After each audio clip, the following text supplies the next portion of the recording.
बिस्मिल्लाहिर्रहमानिर्रहीम। फरमान मुस्तफ़ा सल्लल्लाहु तआला अलैहि वसल्लम, तुम अपनी मजलिसों को मुझ पर दुरूद शरीफ पढ़कर आरास्ता करो। बेशक तुम्हारा मुझ पर दुरूद शरीफ पढ़ना रोज़ा क़यामत तुम्हारे लिए नूर होगा। सल्लु अलल हबीब। दाएं हाथ से सीधे हाथ से खाना खाना सुन्नत मुबारक है। राशिद अत्तारी नूरी दवा खाने की तरफ से आप देख रहे हैं मुजर्रब नुस्खे। अल्हम्दुलिल्लाह आज मैं बहुत ही मुजर्रब नुस्खा लेकर आया हूँ। ये ताकत के लिए है, जिनको कमजोरी है, जरियान है, एहतलाम है, सूरत इंजाल है, ये 1 महीना 10 दिन इस्तेमाल कीजिएगा। और अल्हम्दुलिल्लाह ये ऐसा नुस्खा है कि इसके साथ कब्ज नहीं होगी, इसके साथ मैदा खराब नहीं होगा। क्योंकि जितने भी नुस्खे हैं ना मुगल्लज़ के, उसमें अक्सर पेट खराब हो जाता है, कब्ज हो जाती है, पेट खराब हो जाता है। इंशाल्लाह इसके साथ आपका ये मसला नहीं होगा।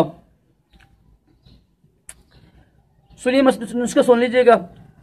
लेकिन आपसे फिर भी वही अर्ज है कि कोई भी देसी नुस्खा जो हकीमी नुस्खे हो ना, जिसमें जड़ी बूटी पड़ती हों, जड़ी बूटी वाले नुस्खे होते हैं नुस्खे, उनको खुद इस्तेमाल ना किया करें। अपना मजाज चेक करवा के फिर इस्तेमाल किया करें। ये आपके लिए, आपकी जवानी के लिए, आपके पैसों के लिए बेहतर है।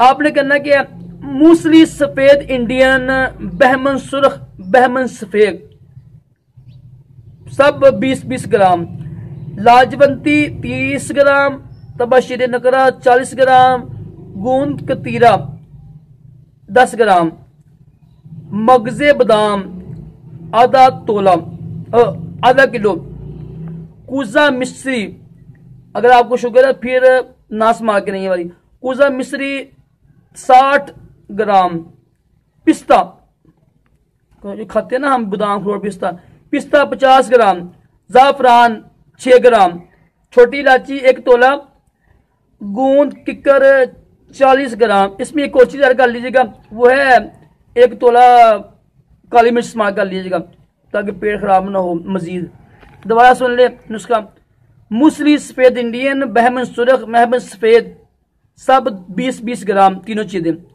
लाजवंती 30 ग्राम, तबाशीर नकरा 40 ग्राम, गूंद कतीरा 10 ग्राम, मगजे बादाम, बादाम होते हैं ना जो, वो 500 ग्राम, आधा किलो, कूजा मिश्री 60 ग्राम, अगर आपको शुगर है तो फिर ना ये डालिएगा कूजा मिश्री, पिस्ता, मगजे पिस्ता 50 ग्राम, जाफरान 6 ग्राम, 6 माशे, छोटी इलायची और काली मिर्च एक तोला यानी 10 ग्राम, और गूंद किकर 4 तोले।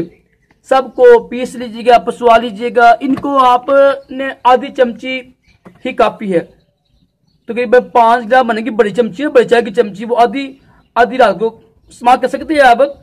अपना मजाज चेक करवा कर ही बेहतर है। ये जो नुस्खा है, ये नुस्खा है मोतदल, सब मजाज वालों के लिए है। लेकिन कुछ लोग ऐसे भी होते हैं, उनका जो ना, उनका मजाज होता है, यही मजाज होता है। ये नुस्खा कौन सा है, नुस्खा है मोतदल, ना गर्म ना ठंडा। कुछ लोगों के मिजाज होते हैं, वही मिजाज होते हैं कुछ लोगों के मोतदल, तो उनके लिए नुकसानदेह होता है। जैसे तो ऐसे लोग जो देखिए ना, कुछ चीज खाई है, गर्म चीज खाई है उन्होंने, फिर उनको बर्दाश्त ना होती है, कोई ना ठंडी चीज खाई है, फिर भी उनको बर्दाश्त ना हुई है, वो लोग, उनके लिए नुस्खा सही नहीं है। ये ऐसे लोग जिन्होंने कोई ना गर्म चीज खाई है, उनसे बर्दाश्त नहीं हुई, कोई ठंडी चीज खाई है, उनसे बर्दाश्त नहीं हुई, तो समझ लें कि उनका जो मजाज है वो है मोतदल, नुस्खा भी मोतदल है। फिर भी बेहतर ये होता है कि किसी हकीम से जाके ना, जो मुस्लिम हकीम हो ना, उनको चेक करना, भाई ये नुस्खे यार मेरा मजाज किस तरह का, अपना मजाज पूछ के फिर मुझे फ़ोन कीजिएगा, फिर उसका इस्तेमाल करें, यही अच्छा है। इस तरह आपकी जवानी भी बच जाएगी, आपकी ज़िंदगी भी बच जाएगी, सेहत भी बच जाएगी, पैसे भी बच जाएंगे, वक्त भी बच जाएगा आपका। अल्लाह ताला हम सबको दोनों जहानों की भलाइयाँ ताकत तमाम जिस्मानी रूहानी मानों से महफूज रखें। सल्लल्लाहु अलैहि हबीब सल्लल्लाहु अलैहि वसल्लम।